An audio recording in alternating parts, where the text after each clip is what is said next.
You ask Tiger to solve. This deals with linear equations with one unknown. The final result is m equals 3. Let's solve it step by step. Group all m terms on the left side of the equation. Add 4m to both sides. Group like terms.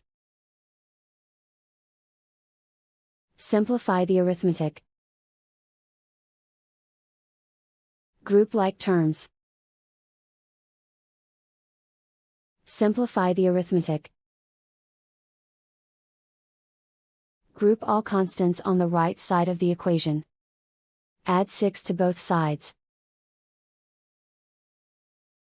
Simplify the arithmetic.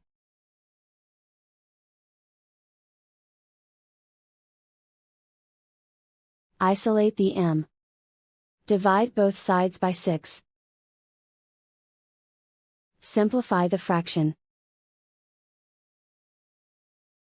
Find the greatest common factor of the numerator and denominator. Factor out and cancel the greatest common factor. And so the final result is m equals 3.